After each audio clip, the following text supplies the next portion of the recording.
Παιδιά, ο Ορτόξος διαδραματίζεται σε ένα χρόνο ο οποίος δεν είναι σαφής, οπότε είναι σχεδόν στο φαντασιακό.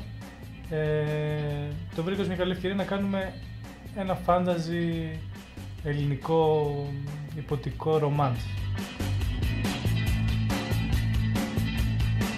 Ένας κόσμος φάνταζι, αλλά εμπνεόμενος από την ελληνική παράδοση.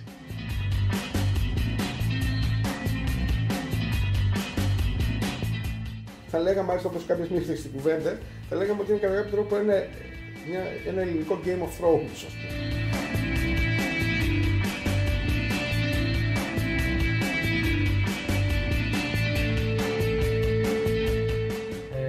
Φτιάξαμε εμείς μια δικιά μας εποχή, ένα δικό μας κόσμο.